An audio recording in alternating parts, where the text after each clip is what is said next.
Welcome to another episode of My Weird Prompts, an AI-generated podcast featuring the random prompts of Daniel Rosehill as answered by a revolving cast of friendly AI characters. Join us for deep dives into AI, technology, and whatever other random thing Daniel finds fascinating today. Subscribe on Spotify or your favorite podcatcher. Now, today's episode. This episode was generated using artificial intelligence. Please verify facts.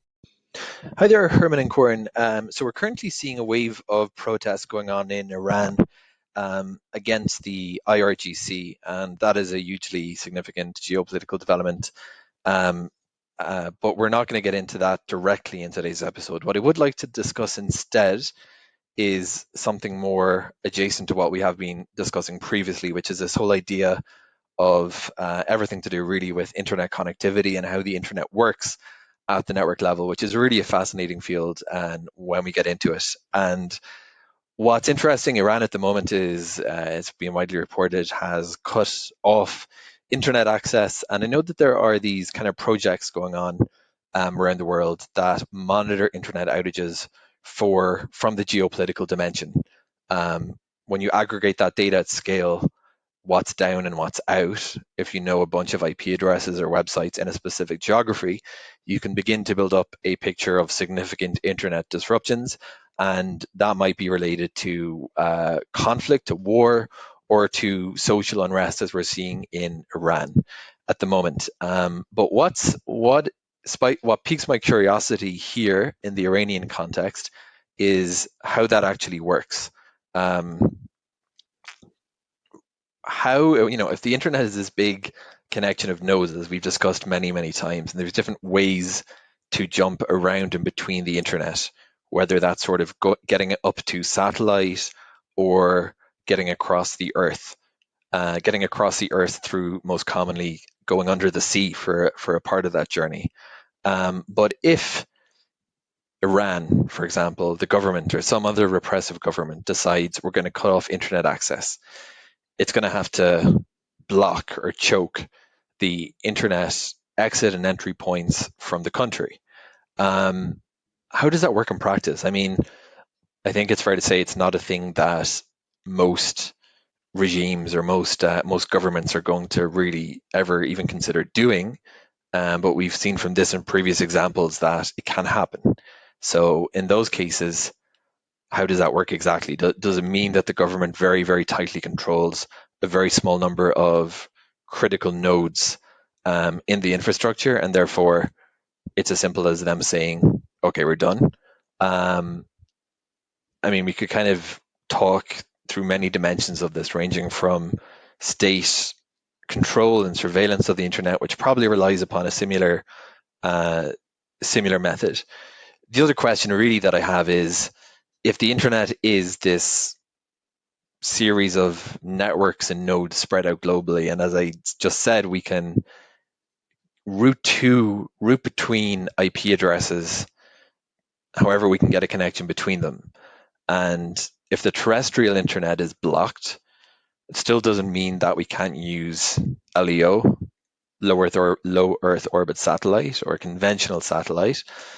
In the worst case or in even a case where, let's say, there was a group of dissidents or journalists who were determined to get the story out, and they need to find some way to get their data out of, let's say, Iran in this case. They know that the internet's blocked. How feasible and how commonly is that done, that people would figure out some way to get connectivity through any means possible? Obviously, when we're talking about maybe the government context, we're talking about massively differently resourced operators than, let's say, a group of dissidents who mightn't have the financial ability to just say, oh, I'm going to provision a satellite over this point on Earth to get internet. But in both cases, how do governments cut off internet access, and how do people attempt to get the message out or get contact out even when that happens?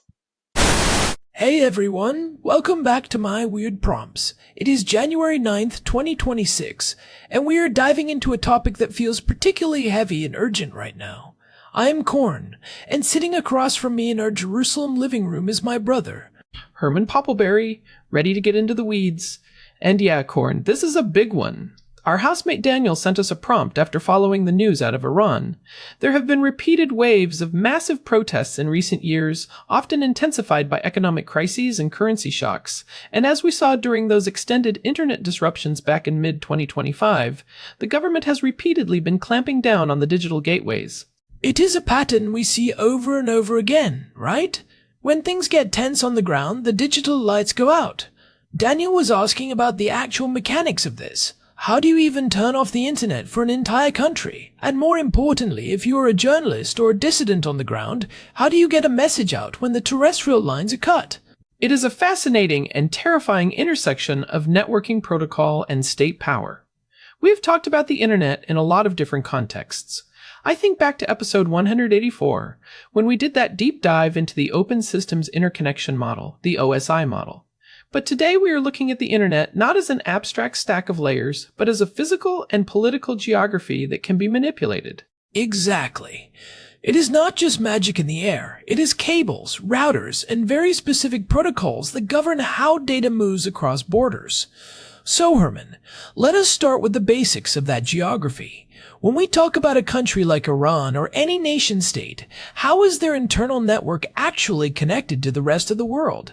To understand how you kill the internet, you have to understand what holds it together. The internet is essentially a network of networks. We call these autonomous systems. Think of an autonomous system as a giant neighborhood managed by a single entity, like an internet service provider or a large university. Right now, there are on the order of 75 to 80,000 of these autonomous systems globally. And they all have to talk to each other to move data from, say, a server in California to a phone in Tehran. Precisely. And the language they use is called Border Gateway Protocol, or BGP. This is the glue. BGP is how these autonomous systems tell each other which IP addresses they can reach. It is like a global map that is constantly being updated. If I am an internet service provider in Turkey, I tell my neighbors, hey, if you want to reach these specific Iranian addresses, send the data through me. So, if a government wants to cut off the outside world, do they just tell their domestic internet service providers to stop talking Border Gateway Protocol to the neighbors? That is the most blunt way to do it. It is called a BGP route withdrawal. The government orders the state-owned or state-controlled internet service providers to stop announcing their routes to the global internet. Suddenly, to the rest of the world, those IP addresses simply cease to exist. The data has no map to get there, so it just drops. We have seen this play out in multiple past crises where connectivity in countries like Iran dropped to just a tiny fraction of normal levels within Iran, dropped to just a tiny fraction of normal levels within ours. But that seems like an all-or-nothing move. If you do a full BGP withdrawal, you are killing your own economy too, right? Banks cannot process transactions. Government offices cannot communicate. It is a digital scorched earth policy. You are spot on. And that is why we have seen a shift in how sophisticated regimes handle this. They have spent the last decade building what people call the splinternet, or a sovereign internet.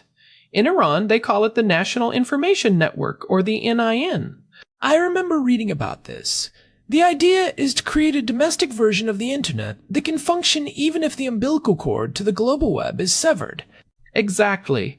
They want to have their cake and eat it too. They host domestic versions of messaging apps like Sarush, banking services, and government portals on local servers within the country. Then, when unrest hits, they can throttle or completely block the international gateways while keeping the local network humming. It allows the state to continue functioning while the citizens are cut off from international news and social media. It is what analysts are calling measured disruption, keeping the economy on life support while silencing the streets. So it is less like a single kill switch and more like a series of valves they can turn. Exactly.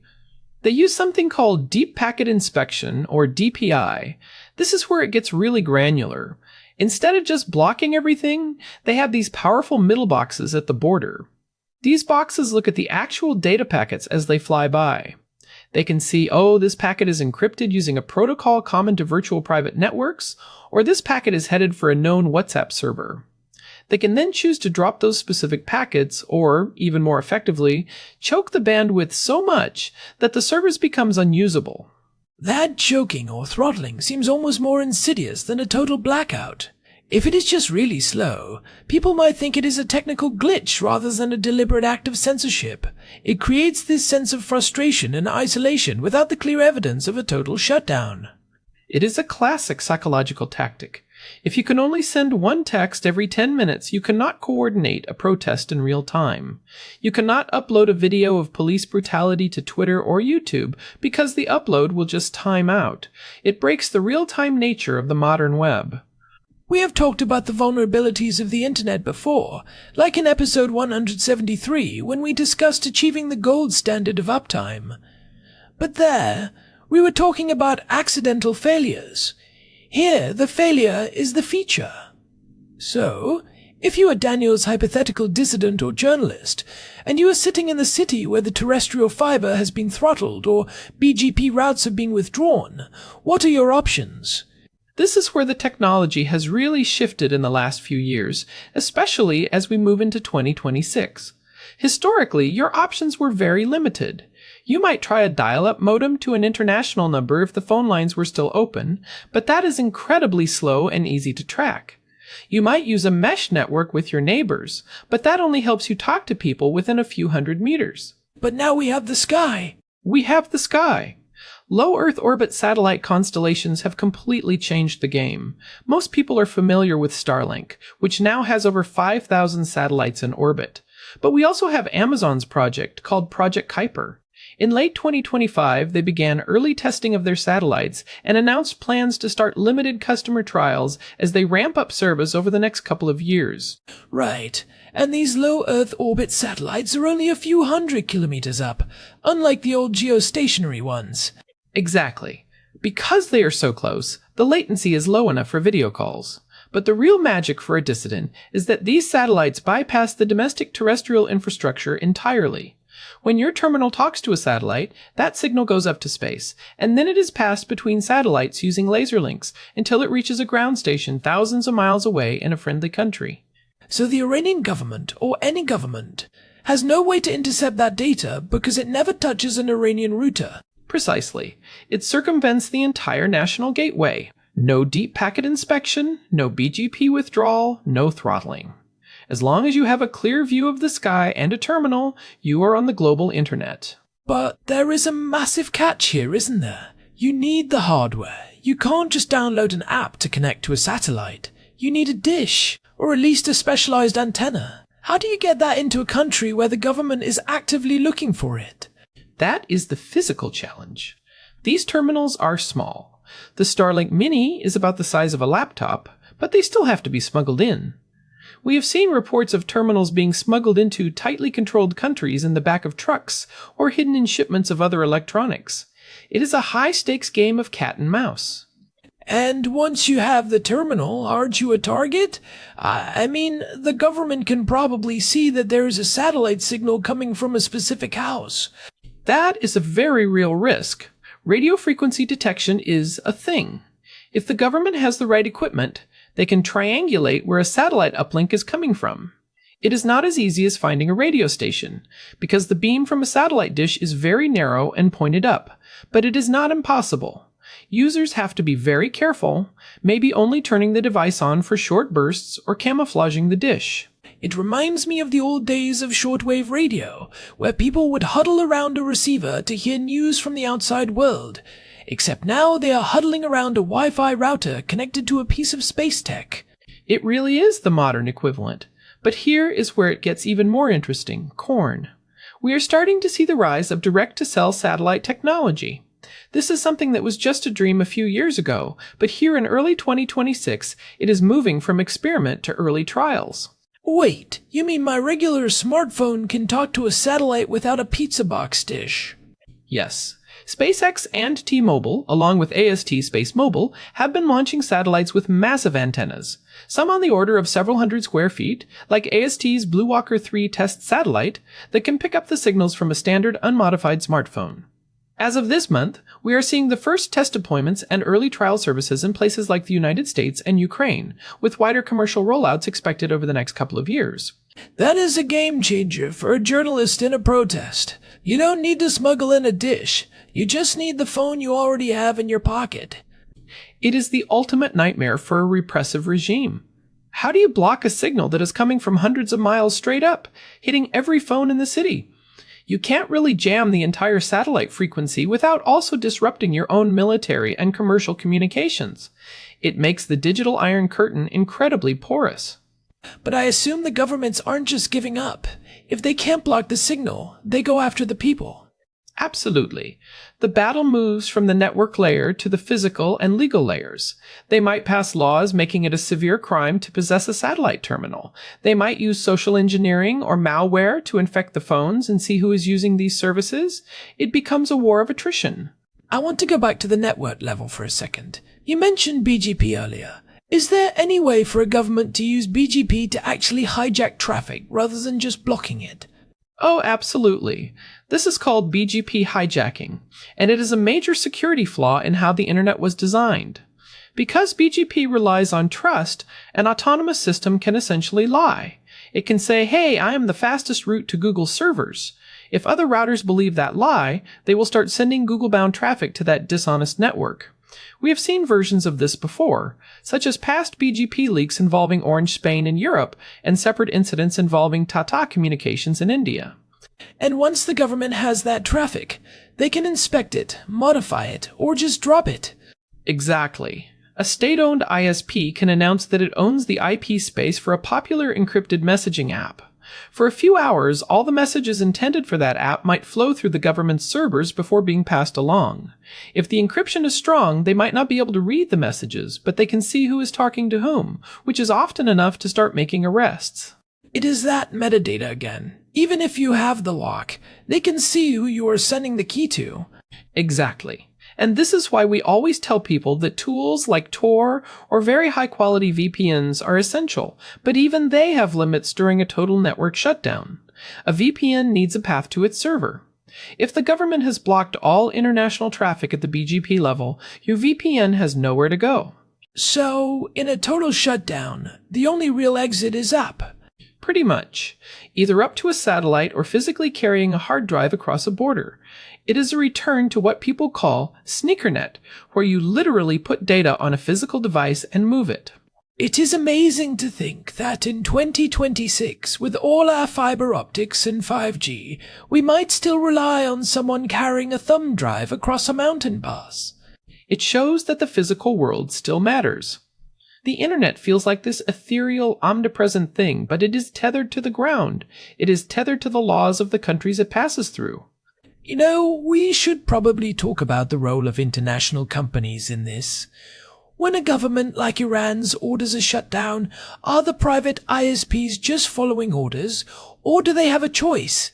In most of these countries, the ISPs are either state-owned, or they operate under very strict licenses that require them to comply with national security orders. If they don't flip the switch, the government can just send in the police to pull the plugs physically. There isn't much room for corporate civil disobedience when the state has a monopoly on violence. It is a stark reminder of the power of the state. We often think of the internet as this decentralized, uncontrollable force, but at the border, it is very centralized. That is the core of the problem. We designed the internet to be resilient against technical failure, but we didn't necessarily design it to be resilient against state-level malice at the gateway points. So, what is the long-term solution? Is it just more satellites? Satellites are a huge part of it, but there is also a movement toward more decentralized web protocols. Things like IPFS, the Interplanetary File System, or various blockchain-based naming systems. The goal is to make it so there is no single point of failure or control. If the data is distributed across thousands of peer-to-peer nodes, it becomes much harder to kill. But even those need a physical network to run on. You still need those packets to move from point A to point B. Exactly. You can have the most decentralized software in the world, but if the government cuts the fiber optic cable, the software has nothing to talk to. That is why the combination of decentralized software and decentralized hardware, like LEO satellites and mesh networks, is the real frontier for internet freedom. It is a fascinating arms race. The governments build better filters, the dissidents find better tunnels. The governments cut the cables, the dissidents look to the stars. And it is not just happening in Iran. We see versions of this in many places. The technology of control is being exported. There is a whole industry of companies that sell deep packet inspection and surveillance gear to these regimes. That is the dark side of the tech industry. The same tools we use to manage corporate networks and keep them safe are being repurposed to silence entire populations. It is the dual-use nature of technology. A firewall can keep a hacker out, or it can keep a citizen in. Herman, you mentioned earlier that some countries are building their own sovereign internets. How close is that to becoming a reality? Could we actually see a world where the internet isn't one global network anymore, but a series of interconnected but separate national networks? We are already there, Korn. Some people call it the splinternet. China's Great Firewall is the most famous example, but Russia has been testing its RUNet for years, and Iran has its National Information Network. They are essentially creating their own digital islands. They have their own DNS, their own root servers, their own versions of every major service. They can still talk to the outside world if they want to, but they don't need to. That feels like a massive step backward for humanity. The whole promise of the internet was that it would connect us all, regardless of borders. It is a tragic irony. The more we connect, the more some people want to build walls. But as we have seen, those walls are never perfect.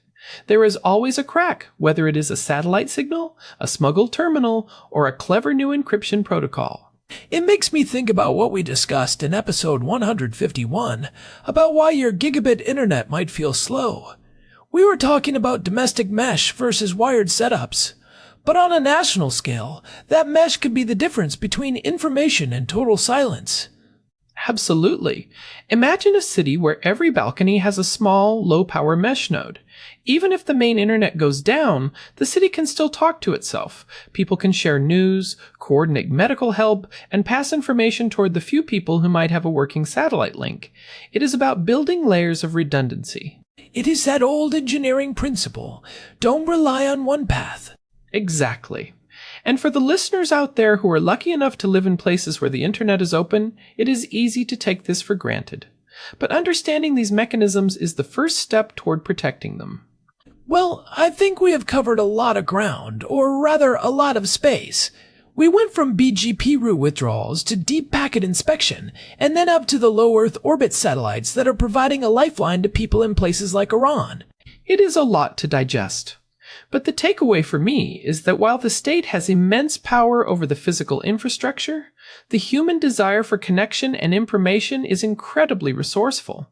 We are seeing the early stages of a truly global, harder-to-block internet, even if it is currently a very expensive and difficult birth. It is a hopeful note in a pretty dark topic. Daniel, thank you for sending that in. It is a question that really forced us to look at the plumbing of the world in a way we don't usually do. Yeah, it is easy to stay at the application layer where everything is just icons on a screen. But the real battle is happening at the routing layer and in the vacuum of space. Before we wrap up, I want to remind everyone that if you are enjoying these deep dives, please take a moment to leave us a review on your podcast app or on Spotify. It really does help the show reach more curious people like you. It genuinely makes a difference. And if you want to get in touch or see our back catalog, head over to myweirdprompts.com. We have all 209 episodes there, and a contact form if you have a weird prompt of your own. We are always looking for new rabbit holes to dive into. Herman, any final thoughts on the future of the Splinternet? I think 2026 and 2027 will be the years where we see whether the satellite revolution can truly start to break the back of digital censorship. It is a high-stakes experiment happening right over our heads every single day. Well, we will be watching. Thanks for listening to My Weird Prompts. I am Korn. And I am Herman Poppleberry. We will catch you next time. Stay curious, everyone. And keep looking up. Exactly. The answers are usually up there somewhere. All right, let us go see if Daniel has any more coffee. I think we earned it after that one. Good idea. See you later, everyone. You You know, So, I was just thinking about that laser link technology you mentioned. How does a satellite actually aim a laser at another satellite while they are both moving at 17,000 miles an hour? Oh, Corn, that is a whole other episode. The precision required is insane. It is like trying to hit a moving penny with a laser pointer from 5 miles away while you are on a roller coaster. We should definitely put that on the list for future topics. Added. The physics of satellite lasers. That sounds like a Herman special. Guilty as charged. I will start reading up on it tonight. I figured you would. Alright, let us wrap this for real. Thanks again for tuning in. This has been My Weird Prompts. Love. Take care, everyone. This episode was generated using Gemini Flash 3. Text-to-speech engine was Chatterbox Turbo. Thanks for listening to another episode of My Weird Prompts, an AI-generated podcast featuring Daniel Rosehill's AI prompts, as answered by a revolving cast of friendly AI characters including me, Cornelius the Sloth. Subscribe on Spotify or visit myweirdprompts.com.